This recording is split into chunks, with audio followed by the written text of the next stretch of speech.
നമസ്കാരം ഷാജി സാറേ. ഒരുപാട് നാളുകൾക്ക് ശേഷമാണ് നമ്മളൊരു വീഡിയോ ചെയ്യുന്നത്. അതെ. അപ്പോൾ ഇന്ന് നമ്മുടെ ഒരു കർഷകർക്ക് വേണ്ടി ഉപകാരപ്രദമായിട്ടുള്ള മറ്റൊരു അധ്യായത്തിലേക്ക് എല്ലാം സ്വാഗതം. അപ്പോൾ ഇന്ന് കർഷകർക്ക് ഗുണപ്രദമായ രീതിയിൽ ഇപ്പോൾ തുലാമഴയൊക്കെ കഴിഞ്ഞ് നിൽക്കുകയാണ്, ഇപ്പോൾ പെയ്തുകൊണ്ടിരിക്കുകയാണ്. അതെ. അപ്പോൾ ഇപ്പോൾ നമ്മുടെ കർഷകർക്ക് ചെയ്യാൻ പറ്റിയ ഒരു മെത്തേഡ് എന്തായിരിക്കാം? കാരണം നമുക്ക് മഴക്കാലത്ത് അധികം മഴ കിട്ടിയില്ല, ഇപ്പോഴാണ് മഴ കിട്ടുന്നത്, ഇപ്പോഴാണ് വള്ളിയൊക്കെ ഒന്ന് കയറി വന്നും ചെടിയൊന്ന് ഉഷാറാവുന്നത്. ഇനിയിപ്പോൾ കർഷകർ അവലംബിക്കേണ്ടതായിട്ടുള്ള ഓരോ മെത്തേഡ് എന്തൊക്കെയായിരിക്കും? നമുക്ക് പൊതുവെ ഇപ്പോൾ കൃഷിയിൽ നമുക്ക് ജൈവവളത്തിലേക്ക് നീങ്ങുന്നതായിരിക്കും നല്ലത്. രാസവളം തെറ്റൊന്നുണ്ടെന്ന് ഞാൻ പറയുന്നില്ലെങ്കിൽ പോലും രാസവളം ഉപയോഗിക്കുന്ന തോട്ടങ്ങളിൽ ജൈവ മൂല്യങ്ങൾ വലിച്ചെടുക്കാൻ ചെടിക്ക് മടുപ്പ് വരികയും ചെടിക്ക് ലൈഫ് കുറയുകയും ചെയ്യുന്നുണ്ട്. അതുകൊണ്ടാണ് ഈ കൂടുതൽ ജൈവ വളത്തിലേക്ക് മാറണം, രാസവളങ്ങൾ തൽക്കാലം പെൻഡിങ് നിർത്തണം എന്ന് പറയുന്നത്. അപ്പോൾ ആദ്യം നമ്മൾ ചെയ്യേണ്ടതെന്ന് പറഞ്ഞു കഴിഞ്ഞാൽ ഇപ്രാവശ്യത്തെ തുലാമഴ എന്ന് പറഞ്ഞു കഴിഞ്ഞാൽ ഓവറായിട്ട് അസിഡിറ്റി ഇല്ലായിരുന്നു. 5.5 to 6 വരെയുള്ള വെള്ളമാണ് നമ്മുടെ അന്തരീക്ഷത്തിലേക്ക് വന്നുകൊണ്ടിരുന്നത്. എന്നാൽ തുടർച്ചയായിട്ട് ഈ വെള്ളം വന്നുകൊണ്ടിരിക്കുന്ന വലിയ മഴ പെയ്യുന്ന സമയത്ത് അസിഡിക്കായിട്ട് മാറുകയും ചെയ്യും. ഈ തുടർച്ചയായിട്ട് ഈ 5.5 to 6 വരെയുള്ള വെള്ളം വർഷിച്ചുകൊണ്ടിരിക്കുമ്പം അസിഡിക്ക് ആവുന്നുമുണ്ട്.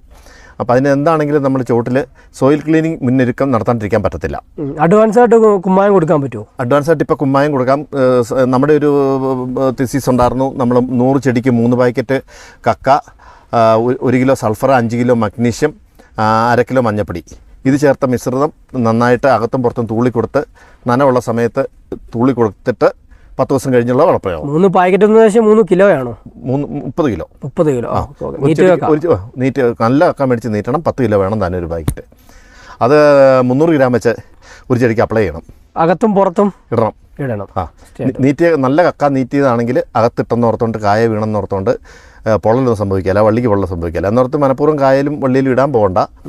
വളരെ ശ്രദ്ധിച്ചിടുവാണെങ്കിൽ പൂവിനകത്തൊക്കെ വന്നു കഴിഞ്ഞാൽ പരാഗണത്തിന് ഇച്ചിരി ബാധിക്കും. അതെ അതെ. ഈ കാൽസ്യത്തിൻ്റെ ഒരു റിച്ച് സോഴ്സും കൂടെയാണ് കക്ക. കാൽസ്യത്തിൻ്റെ റിച്ച് സോഴ്സ് ആണെങ്കിൽ പോലും കക്കായിലെ കാൽസ്യം എടുത്ത് വരണമെങ്കിൽ താമസം എടുക്കും. അതിന് നമ്മൾ വേറെ മെത്തേഡ് അപ്ലൈ ചെയ്യുന്നത്. അപ്പോൾ ഈ ചെടിക്ക് എത്ര വളം കൊടുത്തെന്ന് പറഞ്ഞാൽ വലിച്ചെടുക്കണമെന്നുണ്ടെങ്കിൽ കാൽസ്യം ഒരു ഇമ്പോർട്ടൻ്റ് ഘടകമല്ലേ? മണ്ണ് ന്യൂട്രൽ ആക്കണം.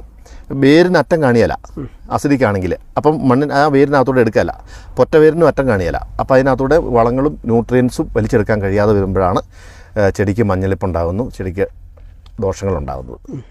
ഇതെല്ലാം ഒരു കാൽസ്യത്തിൻ്റെ കുറവുകൊണ്ടാണോ ഇങ്ങനെ സംഭവിക്കുന്നത്?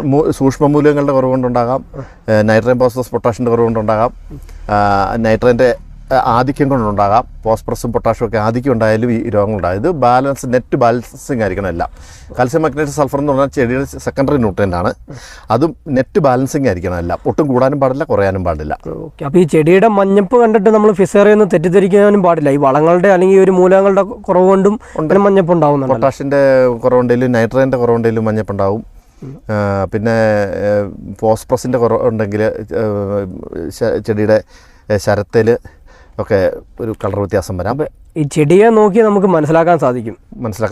മണ്ണും ആദ്യം നോക്കണം, ചെടിയും നോക്കണം. അപ്പോൾ ഈ ഒരു സമയത്ത് ഇനിയിപ്പോൾ പെട്ടെന്ന് മഴയും വെയിലും എല്ലാം മാറി വരുന്നത്, ഇപ്പോൾ ഫിസേറിയും ഒക്കെ കയറി വരുന്നുണ്ടല്ലോ. അപ്പോൾ അതിനെയും ഫലപ്രദമായിട്ട് എങ്ങനെ കൺട്രോൾ ചെയ്യാൻ പറ്റും ഒരു ചിലവ് കുറഞ്ഞ രീതിയിൽ? അതിനിപ്പോൾ ചെയ്യാന്ന് പറഞ്ഞാൽ ഇപ്പോൾ നമ്മളിപ്പോൾ ഒരു കുമ്മായത്തിൻ്റെ പ്രയോഗം നടത്തിയില്ലേ, അതല്ലെങ്കിൽ അതിന് കാൽസ്യം, മഗ്നീഷ്യം, സൾഫർ ചേർന്ന് വളം വരുന്നുണ്ട്, CMS എന്ന് പറയും. അത് 250 ഗ്രാം ഒരു ചെടിക്ക് ഇട്ട് കൊടുക്കുക. അത് വളത്തിൻ്റെ കൂടെ കൊടുക്കാം, ജൈവവളത്തിൻ്റെയും രാസവളത്തിൻ്റെയും കൂടെ കൊടുക്കാം.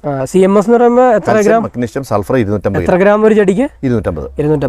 ഒരു ചാക്കിന് എത്ര രൂപ വരും? അത് 850, 900, 750 അങ്ങനെ പല വിലയുടെ ആയിട്ടൊക്കെ വരുന്നുണ്ട്. പല കമ്പനിയുടെയും പല വിലയാണ്. ഓക്കെ. അപ്പോൾ ഈ സ്പ്രേയിങ് കാര്യങ്ങളൊന്നും ചെയ്യേണ്ട, അതും ചോട്ടി കൊടുത്താൽ മാത്രം മതിയോ? അത് ചോട്ടി കൊടുത്താൽ മണ്ണ് ക്ലീൻ ആവും. ഈ ഫിസേറിയത്തിൻ്റെ ഒക്കെ ആണെങ്കിലും വളത്തിൻ്റെ കൂടെ അപ്ലൈ ചെയ്യാം. ഇപ്പം എന്ന് പറഞ്ഞു കഴിഞ്ഞാൽ ഈ കുമ്മായി ഇട്ട് കഴിഞ്ഞാൽ 12 ദിവസം കഴിഞ്ഞാൽ വളപ്രയോഗം പറ്റുള്ളൂ. ഇതെന്ന് പറഞ്ഞാൽ വളത്തിൻ്റെ കൂടെ ഇട്ട് കൊടുക്കാം. ഓക്കെ. അപ്പോൾ സെക്കൻഡറി ന്യൂട്രിയൻറ്റും കിട്ടും, മണ്ണ് pH കറക്റ്റ് CMS കൊടുത്താൽ. ഈ ഫിസേറിയത്തിൻ്റെ കൺട്രോൾ നമ്മൾ സ്പ്രേ കൊടുക്കണമല്ലോ, അത് എപ്രകാരമായിരിക്കണം? അത് നമ്മളിപ്പോൾ കൊടുക്കാന്ന് പറഞ്ഞു കഴിഞ്ഞാൽ ഇപ്പോൾ ഈ മഴ ഉള്ളതുകൊണ്ട്, നല്ല കട്ടിപ്പ് മഴ എല്ലായിടത്തും ഉള്ളതുകൊണ്ട് മെറ്റലാസിൽ 200 ലിറ്ററിന് 100 ഗ്രാം മാത്രം, മാംഗോ സൂപ്പ് 200-ന് 250 ഗ്രാം, പൊട്ടാസ്യം ഫോസ്ഫനേറ്റ് 200-ന് 200 മില്ലി, ചിലേറ്റഡ് കോപ്പർ 100 ഗ്രാം, പിന്നെ ഏതെങ്കിലും ഒരു മൈസിൻ 6 ഗ്രാമിൻ്റെ ഉണ്ട്, 100 ഗ്രാമിൻ്റെ ഉണ്ട്.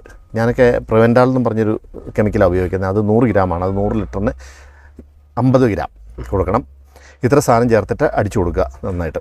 അപ്പോൾ അടിച്ചു കൊടുത്ത് കഴിയുമ്പോഴത്തേക്കും ഫിസേറിയവും ഈ തട്ട ചീച്ചിൽ പിന്നെ ഇലയുടെ മഞ്ഞളിപ്പ് ഇതെല്ലാം മാറും.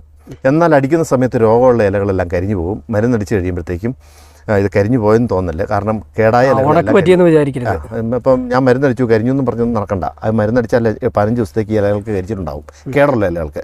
പുതിയ കൂമ്പ് നന്നായിട്ട് വരും. ഇതിൻ്റെ കൂടെ ഞാൻ ഈ പറഞ്ഞതിൻ്റെ കൂടത്തെ നമുക്ക് കീടനാശിനി അപ്ലൈ ചെയ്യാം. പക്ഷേ വേറൊരു കാര്യമുണ്ട്, കീടനാശിനി അപ്ലൈ ചെയ്യുമ്പം വളരെ ഡോസ് കുറച്ചേ ചെയ്യാൻ പാടുള്ളൂ, ഡോസ് കൂട്ടി ചെയ്യാൻ പാടില്ല. അപ്പോൾ എത്ര അളവൊന്നും ഉണ്ടാവും? നമുക്ക് പ്രൊബിനോവസ് അടിക്കുവാണെങ്കിൽ 200-ന് 300 മില്ലി, പ്രൊബിനോവസ് പ്ലസ് സൈപ്പർമെത്രിനാണെങ്കിൽ 200-ന് 250 മില്ലി, റോഗർ അടിക്കുവാണെങ്കിൽ 200-ന് 250 മില്ലി, ഇമാമെത്തിൻ ബെൻസോയേറ്റ് ആണെങ്കിൽ 200-ന് 100 ഗ്രാം. അതുപോലെ തന്നെ ഫിപ്രോണിൽ പ്ലസ് മിഡ എന്ന് പറയുന്നത് 200-ന് 20 ഗ്രാം. ഒരു ഗ്രാനുവൽസ് ഉണ്ട് 40-40. തേനീച്ചയ്ക്കൊരു ശകലം അകൽച്ച ഉണ്ടാകുന്ന ഞാൻ പല ഇതിലും പറഞ്ഞിട്ടുണ്ട്. അപ്പോൾ അതിന് ഒരു കാര്യം ചോദിച്ചാൽ അത് ഡോസ് കുറച്ച് കഴിയുമ്പോൾ അതിലേക്ക് നോർമൽ കേസിലേക്ക് വന്നോളൂ. അപ്പോൾ ഈ ഒരു കോമ്പിനേഷൻ പറഞ്ഞല്ലോ ഈ മരുന്നുകൾ, ഇതിനോടൊപ്പം തന്നെ നമ്മൾ ഈ ഫംഗിസൈഡും ചേർത്തടിക്കണം. ഫംഗിസൈഡ് എത്ര ഒരുമിച്ച് രണ്ടും കൂടെ ചേർത്തിട്ടാണ് നമ്മൾ ഇത് അപ്ലൈ ചെയ്യുന്നത്. കാരണം നമുക്ക് ലേബർ ചാർജ് കുറയ്ക്കണം. അതാണ്. ഇപ്പം ഞാനിത് എടുത്ത് ചോദിച്ചതെന്നു വെച്ച് കഴിഞ്ഞാൽ നമുക്ക് വേനലാണ്, മഴയില്ലെങ്കിൽ നമുക്ക് ഈ ഫിസേറിയം വന്നിട്ടുണ്ട്. നമുക്ക് കോമൺ ആയിട്ട് ചെയ്യുന്ന എല്ലാ കർഷകർക്കും അറിയാം ഏത് ഫംഗിസൈഡ് കൊടുക്കുന്നത്. ഈ മഴ ഇങ്ങനെ നിൽക്കുമ്പോൾ കൊടുക്കാൻ പറ്റിയ കോമ്പിനേഷൻ അതാണ് എടുത്ത് ചോദിച്ചത്. ആ കോമ്പിനേഷൻ ഞാൻ ആദ്യം പറഞ്ഞത് നമ്മൾ മെറ്റലാസിൽ പ്ലസ് മാംഗോ സൂപ്പ് പറഞ്ഞില്ലേ, അതാണ് ഇപ്പോൾ ഞാൻ ചോദിച്ച് ക്ലിയർ ചെയ്തത്. അത് തന്നെ ആ കോമ്പിനേഷൻ്റെ കൂടെ ഒരു കീടനാശിനി കൂടെ ചേർത്ത് കൊടുക്കുക. അപ്പോൾ ഈ 2 അടിയിൽ നമ്മൾ കുമ്മായം കൊടുത്തു, ഫംഗിസൈഡ് കൊടുത്തു. പക്ഷേ ഇതുകൊണ്ട് ചെടിക്ക് പുരോഗമനമല്ല വരുന്ന, രോഗങ്ങളും കീടങ്ങളും മാറും. ഇനി ന്യൂട്രിയൻ്റ് അടിച്ചു കൊടുക്കണം. എന്തൊക്കെയാണ് ന്യൂട്രിയൻ്റ് എങ്ങനെ കൊടുക്കുക? ന്യൂട്രിയൻ്റ് എന്ന് പറഞ്ഞാൽ ഇപ്പം നമ്മൾ ഈ മഴയുള്ള സമയത്താണെങ്കിൽ 0.52, 34, 200 ഒരു കിലോ. 0.52 നൈട്രജൻ ഒഴിവാക്കുക. നൈട്രജൻ ഒഴിവാക്കി. പിന്നെ പോയിട്ട് പൊട്ടാഷ്യം ഷൂണേറ്റ് എന്ന് പറയും, അതിനകത്ത് മഗ്നീഷ്യം പ്രധാന കണ്ടന്റ്, അത് 200 ഒരു കിലോ. ഈ മഗ്നീഷ്യം ചേരുമ്പോൾ നമുക്ക് നല്ല ചെടിക്ക് നല്ല പച്ചപ്പ് കയറുമല്ലേ? മഗ്നീഷ്യം ഇല്ലെങ്കിൽ പ്രകാശ സംശ്ലേഷണം തന്നെ വലിയ പാടായിട്ട് വരുക. പച്ചപ്പ് ചെടിക്കുണ്ടാകില്ല, കായ്ക്ക് പച്ചനിറം ഉണ്ടാകില്ല, അരി ഉണ്ടാകില്ല, എല്ലാ രീതിയിലും ദോഷമായിരിക്കും മഗ്നീഷ്യം ഇല്ലെങ്കിൽ. മഗ്നീഷ്യം പ്രധാന ഘടകമാണ്. ഇനി ഞാൻ ഇടയ്ക്ക് പറയുന്നില്ല, ഈ ന്യൂട്രിയൻസിന്റെ ഒരു കണക്ക് പറഞ്ഞു തന്നാൽ. സംശയമുള്ള ചോദിച്ചു. അല്ല, ഈ ന്യൂട്രിയൻസിന്റെ കണക്കൊന്ന് പറഞ്ഞു തന്നാൽ ഞാൻ പറഞ്ഞു കഴിഞ്ഞു. മൂന്നാമത് ചെയ്യേണ്ടതെന്ന് പറഞ്ഞാൽ ബോറോൺ അഡീഷണൽ ഒരു 100 ഗ്രാം കൊടുക്കണം 200-ന്. സിങ്ക് ഒരു 100 ഗ്രാം അഡീഷണൽ കൊടുക്കണം. പിന്നെ ജെല്ല് പോലുള്ള സാധനങ്ങൾ ഉണ്ട്, അതൊരു 200 ഗ്രാം കൊടുക്കണം. പിന്നെ മൈക്രോ ഫുഡില്ലേ, ഫോളിയർ ഐറ്റം. ഈ ജെല്ല് പോലെയുള്ള സാധനങ്ങൾ ഉദ്ദേശിക്കുന്നത് യൂറോ ജെല്ലെന്നൊക്കെ പറയും. നല്ല വേരൊക്കെ വളരാൻ ഇലയിൽ അടിച്ചു കൊടുത്താൽ വേര് ഇഷ്ടം പോലെ ഉണ്ടായിക്കോളും. അത് ഏകദേശം എത്ര കോസ്റ്റ് വരും? അതൊക്കെ ഒരു 150 രൂപ കിലോയ്ക്ക്, 200 രൂപയൊക്കെ വരുള്ളൂ. ഗ്രാനുവലാണല്ലോ? ഗ്രാനുവലല്ല, പശ പോലെ ഇരിക്കും. ഓക്കെ. അത് അടിച്ചു കൊടുക്കുവാണെങ്കിൽ പശയും കൂടെ ആയിട്ട് ഇരുന്നോളൂ. പിന്നെ micro food foliar grade micro food 400 gram 200 litre. പിന്നെ വരുന്നത് ടോണിക്ക് വേണേൽ അടിക്കാം. ടോണിക്ക് ഏതായിരിക്കും സജസ്റ്റ് ചെയ്യുന്നത്? ഏത് ടോണിക്ക് വേണമെങ്കിലും സാറിന് ലോ കോസ്റ്റിൽ നമുക്ക് നൈട്രോബെൻസിൻ നല്ലതാണ്. നൈട്രോബെൻസിന് ഇപ്പം മഴ പെയ്യുമ്പോൾ അത്രയ്ക്കൊരു കൊടുക്കണ്ട. നൈട്രോബെൻസിന് അമിനോയും ഒക്കെ ഒന്ന് മാറ്റി നിർത്തിയാൽ നല്ലതായിരിക്കും. ജനറലായിട്ട് വരുന്ന ടോണിക്കുകൾ സീവീഡൊക്കെ അടിച്ചു കൊടുക്കാം. പിന്നെ ജിബർലിക് ആസിഡ് ചേർന്ന ടോണിക്കുകൾ, ഇതൊക്കെ എന്ന് പറഞ്ഞാൽ കാ വലുതാകാനും പുഷ്പിക്കാനൊക്കെ നല്ലതാണ്. ഇത്ര സാധനങ്ങൾ ചേർത്ത് നമ്മൾ ചെടിയിൽ മൊത്തം ഒന്ന് സ്പ്രേ ചെയ്ത് കൊടുക്കുക. സ്പ്രേ ചെയ്തതിന് ശേഷം അപ്പം നമ്മൾ 3 കോഴ്സിലേക്ക് കഴിഞ്ഞു. ചെറുതായിട്ട് പശ ചേർക്കണം. 25 മില്ലി 100 ലിറ്റർ ചേർത്താൽ മതി. 200-നാണെങ്കിൽ 50 മില്ലി. അത് പല ക്വാളിറ്റിയിലുള്ള പശകളുണ്ടല്ലോ, അപ്പം നമുക്കത് ഏത് ക്വാളിറ്റി എന്നറിയാതെ നമുക്ക് അളവ് നിർണ്ണയിക്കാൻ പറ്റും. സാമാന്യം സ്റ്റാൻഡേർഡുള്ള പശ തന്നെ ആയിരിക്കണം. ഇല്ലെങ്കിൽ നമ്മുടെ ഈ പൂവിനകത്ത് വന്നിട്ട് ജാമായിട്ട് പിന്നെ പരാഗണം നടത്താൻ ഹണിബീസ് വരുമ്പോൾ പ്രയാസം വരും. അതിനാണ് ഞാൻ പറയുന്നത് തീരെ ഡോസ് കുറച്ചേക്കാം. ഇനി ചള്ളു പശയാണെങ്കിലും തീരെ ഡോസ് പറയുമ്പോൾ അത്രയും എഫക്റ്റ് വരികയല്ലോ, ഒട്ടിപ്പിടിക്കാമല്ലോ. എന്നാലൊരു ചെറിയ ഒട്ടിപ്പിടിക്കുക ഉണ്ടെങ്കിൽ ഈ പറന്ന് നടക്കുന്ന കീടങ്ങളൊക്കെ ഇല്ല, ഈ മൈറ്റ്സ്, ഇതൊക്കെ ഇലയിൽ കൂടെ വന്നിരുന്നു കഴിഞ്ഞാൽ ഒട്ടിയും പിടിച്ചോളൂ. അങ്ങനെയുള്ളൊരു ഗുണം കൂടെ ഉണ്ട് പശയ്ക്ക്. ഇപ്പോൾ നമ്മൾ ഇലകളിൽ അല്ലെ തണ്ടിലൊക്കെ ഫോളിയാർ പ്രയോഗം എന്ന് പറയാം, അത് കൊടുക്കുന്ന ഒരു ന്യൂട്രിയൻ്റ് എങ്ങനെ കൊടുക്കണമെന്ന് ഇപ്പോൾ പറഞ്ഞു തന്നെ. ഇനിയിപ്പോൾ നമുക്ക് മണ്ണിൽ കൂടെ അപ്ലൈ ചെയ്തെങ്കിലല്ലേ ഒരു സമ്പൂർണ്ണമായ ഒരു ആഹാരം എന്ന രീതിയിൽ എല്ലാം ഈ ചെടിക്ക് കിട്ടത്തുള്ളൂ. അത് എപ്രകാരമായിരിക്കണം? മണ്ണിൽ അപ്ലൈ ചെയ്യുന്ന വളം എന്ന് പറഞ്ഞു കഴിഞ്ഞാൽ ഒരു ജൈവവളം ഞാൻ പറയാം. ജൈവവളം എന്ന് പറഞ്ഞു കഴിഞ്ഞാൽ ബയോ പൊട്ടാഷ്, ബയോ DAP വരുന്നുണ്ട്. അതിനകത്ത് ഫോസ്ഫറസ്, പൊട്ടാഷിൻ്റെ ബാക്ടീരിയകൾ ഇഷ്ടം പോലെയുണ്ട്.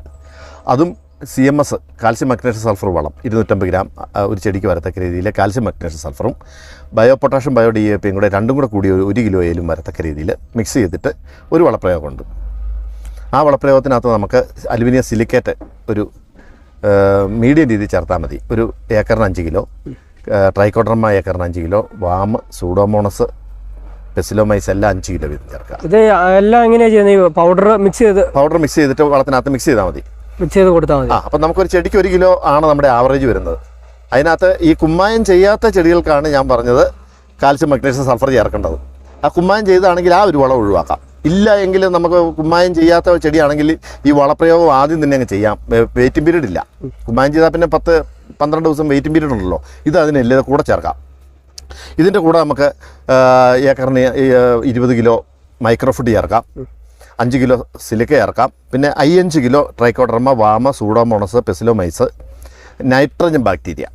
മറ്റേ നമ്മൾ ഫോസ്ഫറസും പൊട്ടാഷ്യം ഇടുന്നുണ്ട്, അതുകൊണ്ട് നൈട്രജൻ ബാക്ടീരിയ മാത്രം ഇതിനകത്ത് മതി. പിന്നെ ട്രയ കൺട്രോൾ എന്ന് പറഞ്ഞിട്ടൊരു ഐറ്റം ഉണ്ട്.